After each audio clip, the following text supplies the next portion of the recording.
नमस्कार, मी आशुतोष पाटील आणि तुमचं माझ्या व्हिडिओमध्ये हार्दिक हार्दिक स्वागत। मी माझ्या भरपूर व्हिडिओमध्ये सांगत असतो की मुलांचा माइंडसेट बदललं पाहिजे। बाहेर कोणत्या गोष्टीला स्कोप आहे हे बघण्यापेक्षा आपल्यामध्ये काय क्वालिटीज आहेत, आपण काय करू शकतो हे ओळखून आपलं क्षेत्र निवडलं पाहिजे आणि त्या गोष्टीला ह्या पॉलिसीमध्ये प्राधान्य देण्यात आलेले आहे। त्यामुळे भरपूर मोठा बदल आपल्या देशामध्ये होणार आहे, भरपूर मोठा बदल आपल्या मुलांच्या भविष्यामध्ये होणार आहे। तर बघूया काय नेमके चेंजेस झालेत। तर पहिला चेंज आहे जे 10+2 हा पॅटर्न होता तो बदलून आता 5+3+3+4 हा पॅटर्न आहे। म्हणजे मुलं पहिल्यांदा 6 वर्षापासून शाळेत जात होते, पण आता मुलं 3 वर्षापासूनच शाळेत जाऊ लागणार आहेत। पहिल्या 5 मध्ये 3 वर्ष हा प्ले ग्रुप असणार आहे आणि 2 वर्ष पहिली दुसरी असणार। ते वयोगट असणार आहे 3 वर्षापासून 8 वर्षापर्यंत। दुसऱ्या 3 वर्षामध्ये तिसरी, चौथी, पाचवी हे वर्ग असणार आहेत आणि वयोगट असणार आहे 8 वर्षापासून 11 वर्षापर्यंत। नंतरच्या 3 वर्षामध्ये 6वी, 7वी, 8वी हे वर्ग असणार आहेत आणि वयोगट असणार आहे 11 ते 14।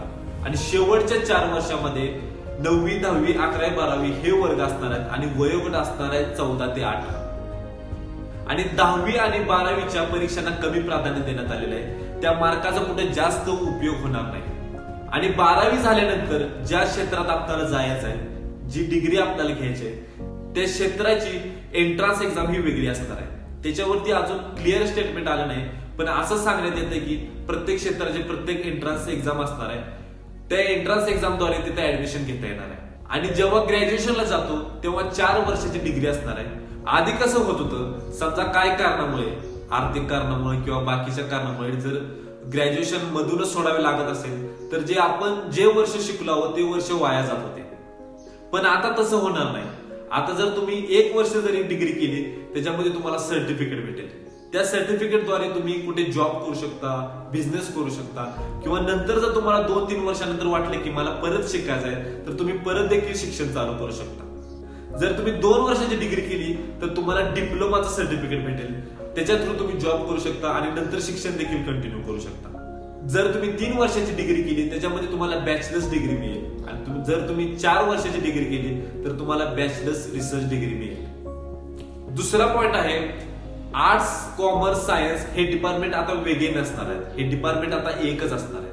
म्हणजे विषय काय आहे, जर मला फिजिक्स घ्यायचं असेल तर मी त्यासोबत इतिहास घेऊ शकतो, भूगोल घेऊ शकतो, म्हणजे मला जे विषय आवडत आहेत ते मी निवडू शकतो।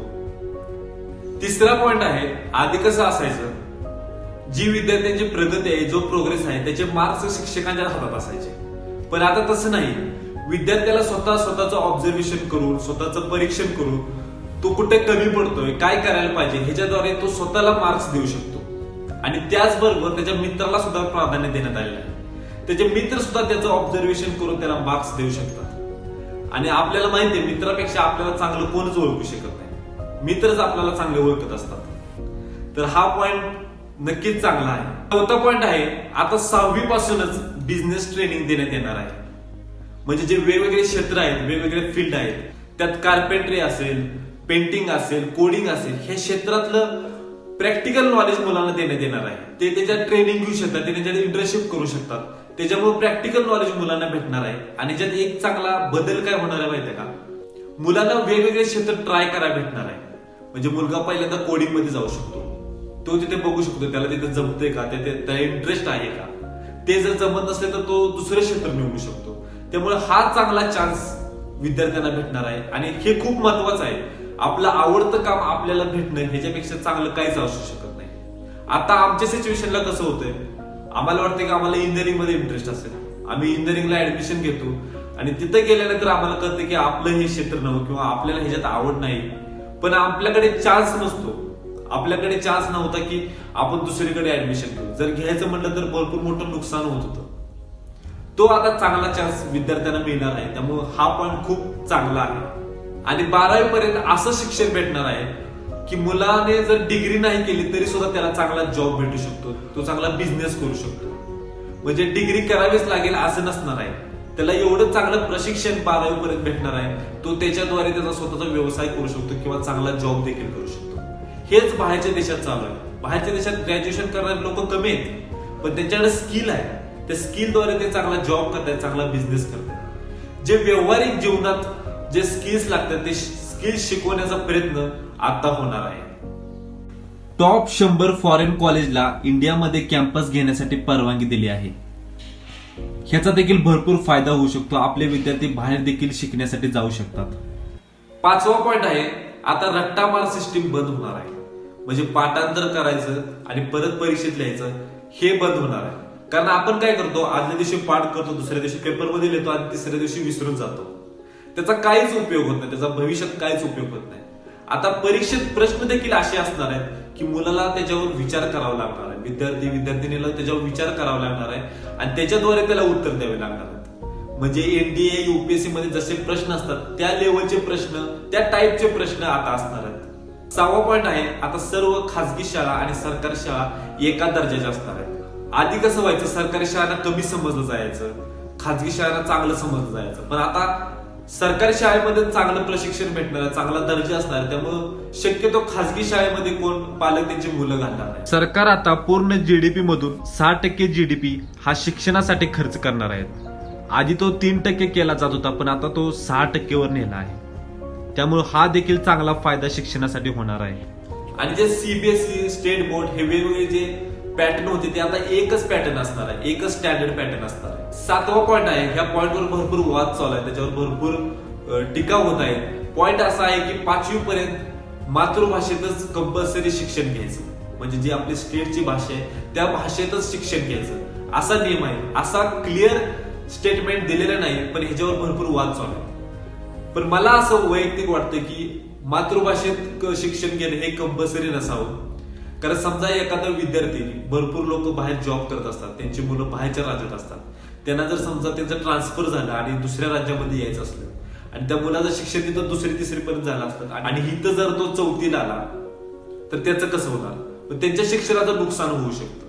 त्यामुळे मला नाही वाटत की हे कंपल्सरी करायला पाहिजे. ह्याच्यामध्ये काही वेगळे नियम सुद्धा असले पाहिजेत. प्रत्येकाला लँग्वेज चूज करता देखील आली पाहिजे. त्याचे वेगवेगळे लँग्वेजचे क्लास असले पाहिजे, 1-2 लँग्वेज त्याच्यामध्ये असले पाहिजे असं मला वैयक्तिक वाटतंय. तुम्हाला काय वाटतंय कमेंट सेक्शन मध्ये सांगा. 7वा पॉइंट आहे, 2030 पर्यंत म्हणजे ही जर सिस्टीम लागू झाली तर 2030 पर्यंत टीचर्स होण्यासाठी फक्त एक साधी 4 वर्षाची बीएड डिग्री लागेल. लास्ट पॉइंट आहे, रिसर्च करण्यासाठी एमफिल डिग्री जी लागत होती ती आता बंद करण्यात आलेली आहे. एमफिल म्हणजे मास्टर ऑफ फिलॉसॉफी. आता फक्त अंडर ग्रॅज्युएट, ग्रॅज्युएट आणि पीएचडी ह्या डिग्रीज असणार आहेत. तर हे होते सर्व पॉइंट जे चेंज झाले होते ते मी सांगितले. आणि हे जर अंमलात आले, ही जर पॉलिसी अंमलात आली तर भरपूर मोठा बदल होऊ शकतो. आपला देश भरपूर पुढे जाऊ शकतो. मुलांचं चांगलं भविष्य तयार होऊ शकतं. म्हणजे मुलांना 12वी पर्यंतच कळेल की आपल्याला नेमकं काय आवडतं, आपण कोणत्या क्षेत्रात करिअर करू शकतो. आताची सिच्युएशन काय आहे, आता डिग्री झाली तरी कळत नाही की आपल्याला नेमकं काय आवडतं आणि काय नाही. मुलं 12वी पास होतील तेव्हाच त्यांच्या हातामध्ये जॉब देखील असतील. कारण तेवढं त्यांच्यामध्ये स्किल असेल, त्या स्किलद्वारे त्यांना तो जॉब भेटेल किंवा चांगला बिझनेस देखील करू शकतील. त्यामुळे खरंच हे चेंजेस खूप चांगले आहेत. ही जर पॉलिसी अंमलात आणली तर खूप मोठा चांगला बदल होणार आहे. पण विषय काय होणार आहे, जेव्हा हे पहिल्यांदा इम्प्लिमेंट होईल तेव्हा शिक्षकांना, शाळांना, प्रशासनाला भरपूर त्रास होणार आहे. कारण या सर्व गोष्टी नवीन आहेत, ते पण नवीन पद्धतीने ते करणार आहे. त्यामुळे आपलं काम काय आहे, माझी सर्व पालकांना विनंती आहे की आपण त्यांना सपोर्ट केलं पाहिजे. उगाच इकड तिकडचं ऐकून त्यांच्याबरोबर वाद घालणे किंवा भांडण करणे, त्यांना अडचणीत आणणे हा प्रकार झाला नाही पाहिजे. आपण सर्वांनी मिळून त्यांना सपोर्ट केलं पाहिजे. त्यांना पण ते करताना अडचण येणार आहेत, आपण मुलांना सपोर्ट केलं पाहिजे. आणि हे जर आपण सर्वांनी एकत्र मिळून केलं तर भरपूर मोठा बदल घडू शकतो. आणि तो बदल आपल्याला घडवायचा आहे. त्यामुळे सगळ्यांनी एकत्र येऊन ही सिस्टीम आपण अंमलात आणायची आहे. फक्त सरकारचं काम नाही किंवा शाळेचं काम नाही, आपल्या सर्वांचं ते काम आहे. आपण सर्वांनी एकत्र आलं पाहिजे. धन्यवाद.